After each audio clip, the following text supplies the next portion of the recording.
Now, having learned what is a polynomial, what is the degree of the polynomial, and the classification, the next topic that we will cover is the value of the polynomial at a given point. What does this mean? Suppose we have a polynomial px and वो define हुआ है px plus 4. Now, what does this tell you? It tells you कि ये जो हमारा polynomial p है वो किसके टर्म्स में? x के टर्म्स में. तो ये x जो यहाँ लिखा है वो यहाँ पे लिखा है, मतलब जो हम यहाँ पे लिखेंगे वो हम यहाँ लिखेंगे. मतलब ये पूरा एक्सप्रेशन जो लिखा है वो x के टर्म्स में है, तो जो यहाँ पे x की वैल्यू हम रखेंगे वो हम वहाँ रखते जाएंगे जहाँ जहाँ हमारा x दिखेगा हमें.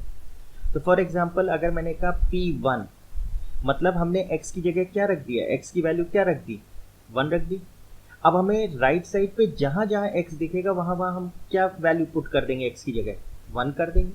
तो हम क्या लिखेंगे, 3 into 1 plus 4, which is simple maths जिसे हमें सॉल्व करना है. 3 plus 4 is 7. तो ये जो 7 आया है, this is called the value of this polynomial px at x is equal to 1. फिर से कह रहे हैं, व्हाट इज 7? ये 7 क्या है? 7 is the value of the polynomial. कैसे इसे पढ़ेंगे? Value of polynomial px at x is equal to 1. For example मैं कहता हूं p0, तो what does this mean? p0 मतलब x की जगह क्या रख दो, 0 रख दो पॉलिनोमियल. तो क्या वैल्यू देगा? 3 into 0 plus 4, which is 0 plus 4 and this is 4. तो हम इसे कैसे पढ़ेंगे? 4 is what? 4 is the value of px at x is equal to 0. इसी तरह अगर मैं कहूँ x की जगह अल्फा रख दीजिए, what does this tell you? कि p अल्फा निकाल रहे हैं. p अल्फा मतलब जहां जहां हमें वेरिएबल x दिखेगा वहां हम क्या रख देंगे, अल्फा. मतलब क्या हो गया, 3 alpha plus 4. This is what? Value of px at x is equal to, यही हमारी वैल्यू ऑफ पॉलिनोमियल होता है. मतलब वैल्यू ऑफ पॉलिनोमियल का मतलब पॉलिनोमियल में जो हमारा वेरिएबल है उसकी वो वैल्यू रख दो जो हमें दी गई है. तो डेफिनेशन क्या है? If px is a polynomial, px कोई पॉलिनोमियल है इन x को सोचिए वेरिएबल है, and if alpha is any real number है, अल्फा कोई रियल नंबर है, then the value obtained by putting x is equal to alpha in px is called the value of the polynomial. हमारे लिए क्या था? ये alpha है. ये अल्फा हमने किस में रखा? पॉलिनोमियल के अंदर रखा, यहाँ रखा. तो जो हमको मिली ये क्या, ये जो हमें आउटपुट मिला ये क्या कहला रहा है? Value of this polynomial. कहाँ पे, कब, कहाँ पे? मतलब x इज इक्वल टू किस वैल्यू पे, x की किस वैल्यू पे हमें ये वैल्यू मिली है? x की वैल्यू जब हमने 1 रखी तब हमें ये वैल्यू मिली. The value of polynomial is simply the value that you obtain from the polynomial when you keep a certain value of the variable in the polynomial. यहाँ पे हमारा वेरिएबल x है, अगर हम लिखते हैं यहाँ पे pt is equal to 3t square minus 1, तो अगर हम थोड़ा सा रिवीजन करें, ये हमारे लिए क्या है? हाईएस्ट डिग्री 2 है, मतलब ये क्या है? क्वाड्रेटिक पॉलिनोमियल है. और इन टर्म्स ऑफ बायनोमियल और ट्राइनोमियल तो ये बायनोमियल एक्सप्रेशन है. अब वैल्यू ऑफ पॉलिनोमियल में हमने कहा p0 बताइए. What is the value of p0? मतलब value of the polynomial pt when t is what? जब t की वैल्यू क्या हो? 0 हो तो पॉलिनोमियल की वैल्यू क्या होगी? तो हमने क्या किया? t की वैल्यू सब्स्टिट्यूट कर दी इस पॉलिनोमियल में, और t की वैल्यू क्या सब्स्टिट्यूट करी? 0 करी. तो क्या आ जाएगा? 0 0 -1 विच इज -1. Therefore हम इसे कैसे पढ़ेंगे? -1 is the value of the polynomial pt at t is equal to 0. Simple concept. जो भी आपको यहाँ पे जो आपको पॉलिनोमियल डिफाइन किया है, यहाँ पे जो वैल्यू आप लिखोगे वो वहाँ पे जहाँ जहाँ वेरिएबल है वो सब्स्टिट्यूट हो जाएगी, और जो आंसर मिलेगा वो क्या कहलाएगा? Value of that polynomial at that point. Point मतलब ये t equals to 0 is the point. यहाँ पे x is equal to 1 is the point. ठीक है. Next we talk of the zero of the polynomial, and this is very very important. Zero of the polynomial. ठीक है. As an example, पहले एक example लेते हैं. Let's say we have P X is equal to X minus two. Now if you revise this, यहाँ variable x है, power 1 है, which is a whole number, therefore it is a polynomial and it is a linear polynomial, क्योंकि highest power of variable क्या है, 1 है, तो ये linear polynomial है. इन टर्म्स ऑफ मोनोमियल या बाइनोमियल बोले हैं तो ये क्या है, बाइनोमियल है, क्योंकि दो टर्म्स हैं इसमें. ठीक है. नेक्स्ट, डिग्री क्या है इसकी, डिग्री इसकी 1 है. ठीक है. अब what is the zero of the polynomial. For example हमने इसमें वैल्यू दी, x की जगह 0 लिखा, तो यानी ये क्या वैल्यू देगा, 0 minus two, that is minus two. Let say हमने x की वैल्यू 1 दी, तो p1 की वैल्यू क्या है, 1 minus two, which is minus 1. Let say हमने x की वैल्यू 2 दी, तो p2 की वैल्यू क्या है, 2 minus two, which is 0. Now this information is very important for us. क्यों, क्योंकि हमको वैल्यू ऑफ द पॉलिनोमियल क्या मिली, 0 मिली. बस यहीं से हमारा zero of the polynomial define होना शुरू होता है. हमने किस वैल्यू पे ये जीरो आउटपुट में, हमें किस वैल्यू पे ये आउटपुट मिला है 0, जब x क्या है, 2 है. जब हमने x की वैल्यू 2 पॉलिनोमियल में पुट करी तो हमें आउटपुट क्या मिला, वैल्यू ऑफ द पॉलिनोमियल क्या मिली, 0. This is value of the polynomial px at x is equal to 2. तो जिस वैल्यू ऑफ x पे हमको आउटपुट 0 मिलता है वो value zero of the polynomial कहलाती है. मतलब now I can say that x is equal to 2 is zero of the polynomial. x is equal to 2 will be called the zero of the polynomial. x की जिस value पे हमें output या value of the polynomial 0 मिले वो हमारा क्या कहलाती है, value of zero of the polynomial. मतलब the value of the variable, variable की जिस वैल्यू पर, the value of the variable at which px is equal to 0, मतलब px क्या आउटपुट दे दे, 0 दे दे, is called the zero of the polynomial. इसको ऐसे भी कर सकते हैं, a real number alpha, alpha क्या है, x की value, the real number alpha is called zero of the polynomial in px if p alpha 0. हमने x की जगह क्या रखा, अल्फा रखा, और हमें आउटपुट क्या मिल गया, 0 मिल गया, तो ये वैल्यू क्या कहलाएगी, zero of the polynomial. x is equal to alpha क्या कहलाएगी, जीरो ऑफ द पॉलिनोमियल. तो इस केस में देखिए x इज इक्वल टू 2 क्या हो गई, x की वैल्यू हमने 2 रखी पॉलिनोमियल में तो हमको 0 मिला, तो हम क्या कहेंगे कि x equal to 2 is what, is the zero of the polynomial. ठीक है. तो फॉर वर्किंग प्रोसेस क्या है, for zero of the polynomial, for zero of the polynomial हमें क्या हमेशा करना होता है, अपने पॉलिनोमियल को इक्वेट करना है 0 के एंड सॉल्व करना है. द वैल्यू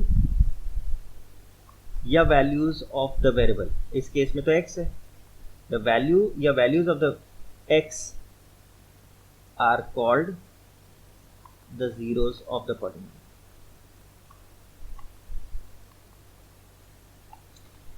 एक और एग्जांपल लेते हैं. Let's say we have st is equal to 3t minus 6. अब हमें इसका जीरो ऑफ द पॉलिनोमियल निकालना है, मतलब हम t की क्या वैल्यू रखें जिससे हमें आउटपुट 0 मिले. तो ठीक है, हमने कहा हमें नहीं मालूम, लेट्स से st की वैल्यू क्या चाहते हैं, हम 0 चाहते हैं, तो इस इक्वेशन को हमें सॉल्व बस कर देना है. बट व्हाट इज st तो 3t माइनस 6 है, इक्वल्स टू 0 कर दीजिए, तो 3t क्या हो गया, 6 आ गया, तो t कितना आ गया, 6/3 विच इज 2.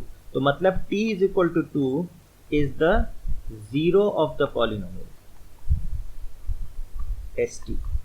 और इसकी पिक्चर क्या हम दिमाग में सेट करेंगे कि ये वो वैल्यू है, t is equal to 2 वो वैल्यू है which when kept in the equation, which when kept in the polynomial will give me 0 as my answer.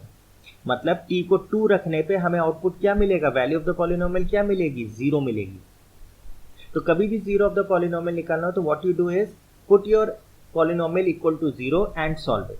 The values of the variable that you get, जब उसको हम solve करेंगे तो जो values हमको मिलेंगी अपने वेरिएबल की वो हमें क्या बता रही होंगी, they will tell us that these are the values which are the zeros of the polynomial. ठीक है। नाउ अगर इसी को हम एक्सटेंड करें, ये अब देखिए ये हमारा लीनियर था पॉलिनोमियल। लेट्स से अगर हम बोलते हैं px is equal to X square minus 5x plus 6। Now in terms of degree it is a second degree polynomial, तो ये हमारे लिए क्या है, क्वाड्रेटिक पॉलिनोमियल है। और अगर टर्म्स के पॉइंट ऑफ व्यू से देखें तो 3 टर्म्स है, तो ये हमारे लिए ट्राइनोमियल है। यहाँ पे हमारी डिग्री क्या है, 2 है, हाईएस्ट डिग्री 2 है, हाईएस्ट पावर 2 है, तो उसे हम डिग्री कहते हैं। अब ना इसका हमें जीरोस निकालने, मतलब x की क्या वैल्यूज हम इसमें रखें कि हमको आउटपुट 0 मिले, मतलब वैल्यू इसकी क्या निकल के आए, 0 आए। तो according to your definition what should we do, हम इस पॉलिनोमियल में क्या चाहते हैं, we want 0 as my output, तो x क्या रखें, तो ठीक है px क्या है, X square minus 5x plus 6 is equal to 0। अब now this is a quadratic trinomial, this is a quadratic trinomial. तो ये तो हम लोग जानते हैं, इनको हम कैसे सिंप्लीफाई करते हैं, फैक्टराइज करते हैं बाय मिडिल टर्म स्प्लिट। तो इसके लिए हम क्या यूज करते हैं, middle term split, middle term split. तो हम लोग कैसे करते हैं, 6 कांस्टेंट टर्म को coefficient of the highest power से मल्टीप्लाई करते हैं विच इज 1, तो 6 इंटू 1 क्या हो गया, 6। नाउ इसको हम दो फैक्टर्स में ऐसे तोड़ें कि उनका सम या डिफरेंस गिव्स अस 5। तो 6 को कैसे तोड़ सकते हैं, 3 इंटू 2 भी लिख सकते हैं, 6 इंटू 1 भी लिख सकते हैं। 3 प्लस 2 विल गिव मी 5 ये, और 6 minus 1 will also give me 5। यानी हमारे पास दो ऑप्शन है, बट कौन सा ऑप्शन सही होगा, जिसमें हमारे फैक्टर्स जो ग्रुपिंग होगी वो सेम होगी। तो what should we do, let's try this one. तो एक्स स्क्वायर माइनस 5 की जगह हम क्या लिख सकते हैं, 3 plus 2 times X plus 6 equals to 0। तो X square minus 3x minus 2x, we have open the bracket, plus 6 is equal to 0। तो स्प्लिट ग्रुपिंग करेंगे तो x कॉमन, x माइनस 3। अब यहाँ माइनस 2 कॉमन ले लेते हैं तो क्या बचेगा, x minus 3, minus 2 into x is minus 2x, minus 2 into minus 3 will give us 6। तो देखिए ये ग्रुप सेम आ गए हमारे। तो इसका मतलब ये वाला जो हमारा फैक्टर्स हैं ये हमारे सही हैं, बिकॉज यूनिक फैक्टराइजेशन होगा, एक एक्सप्रेशन के दो अलग अलग फैक्टराइजेशन मिडिल टर्म स्प्लिट से नहीं होंगे। तो x minus 2 into X minus 3 0 आ रहा है। तो now to understand this we should first understand the zero product rule. For example a into B 0 है, मतलब दो चीज़ों का प्रोडक्ट 0 है। तो what inference can we take out of it, कि या तो a को 0 होना पड़ेगा, या b को 0 होना पड़ेगा, या दोनों को 0 होना पड़ेगा, तभी 0 आ सकता है। मतलब at least one of them has to be 0, at least one of them have to be 0। या तो a को 0 होना पड़ेगा, या b को 0 होना पड़ेगा। अगर तीन टर्म्स का प्रोडक्ट 0 है तो क्या होगा, या तो a को 0 होना पड़ेगा, या b को होना पड़ेगा, या c को होना पड़ेगा। At least one of them has to be 0। दो भी हो सकती है, तीनों भी हो सकती है, but at least one of them has to be 0। तो सेम लॉजिक यहाँ है, think of this as a, think of this as b। तो a इंटू बी क्या आ रहा है, 0 आ रहा है। या तो a 0 होगा, दैट इंप्लाइज x माइनस 2 या तो 0 है, तो x क्या है 2, या b 0 है which implies x minus 3 0, x क्या आ गया 3। तो यानी हमको क्या मिल गए, x की दो वैल्यूज मिल गई, जिस पे हमें आउटपुट क्या मिल रहा है, या वैल्यू ऑफ द पॉलिनोमियल क्या मिल रही है, 0। तो therefore x is equal to 2 and x is equal to 3 are the zeros of the polynomial, zeros of the polynomial. तो अगर हमारे पास क्वाड्रेटिक पॉलिनोमियल है और उसके हमें जीरोस निकालने हैं, तो we will use the middle term split method.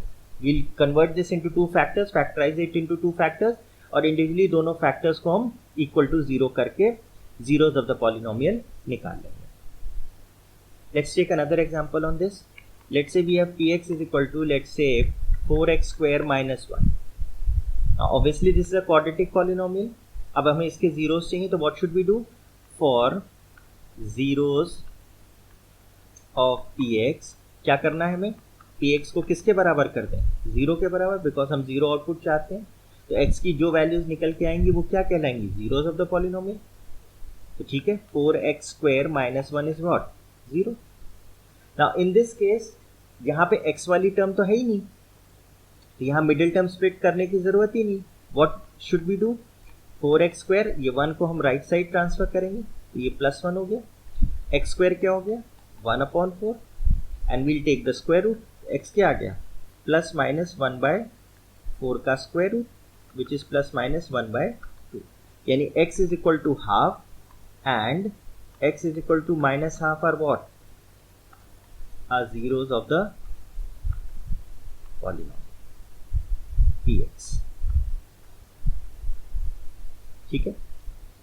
An important note before we end this video is, for a constant polynomial px, the zero of the polynomial is not defined. This is a very important point. मतलब क्या हुआ कि अगर हमारा कोई polynomial है जो कि कांस्टेंट पॉलिनोमियल है, मतलब उसमें वेरिएबल है ही नहीं, जैसे हमने ले लिया 3, this is a constant polynomial, तो इसकी डिग्री क्या होगी? x⁻0। तो डिग्री तो इसकी डिफाइन हो गई, डिग्री तो इसकी 0 है। कांस्टेंट पॉलिनोमियल की डिग्री क्या है? 0 है। But when it comes to finding the zero of this polynomial, वो हम निकाल ही नहीं सकते। क्यों? बिकॉज जीरो निकालने के लिए तो हमें px इक्वल्स टू 0 करना पड़ता है, और हम वेरिएबल की वैल्यू निकालते हैं। वेरिएबल की जो वैल्यूज आती हैं वो जीरोस ऑफ द पॉलिनोमियल कहलाती हैं, पर इसमें तो वेरिएबल है ही नहीं। तो px की जगह हम क्या लिख रहे हैं? ये है हमारा px। तो 3 equals to 0, which is absurd. ये तो हो ही नहीं सकता, 3 इक्वल्स टू 0 कैसे हो जाएगा? As a matter of fact px की जगह अगर कांस्टेंट पॉलिनोमियल में कुछ भी लिखा हो, हाफ लिखा हो, तो अब जीरो ऑफ द पॉलिनोमियल के लिए हम क्या करेंगे? px को इक्वल टू 0 करेंगे, बट px तो हाफ है, तो हाफ इक्वल टू 0 तो नहीं हो सकता। This is an absurd statement. तो कहने का मतलब ये है कि जब कांस्टेंट पॉलिनोमियल होता है तो zero of the polynomial is not defined, या हम क्या लिखेंगे? अनडिफाइंड। हम इसमें जीरो ऑफ द पॉलिनोमियल नहीं निकाल सकते for a constant polynomial. Degree हम बता सकते हैं कांस्टेंट पॉलिनोमियल की, that is 0, but we cannot define the zero of the polynomial of a constant polynomial. ठीक है? I hope you have understood what is the zero of the polynomial and the value of the polynomial.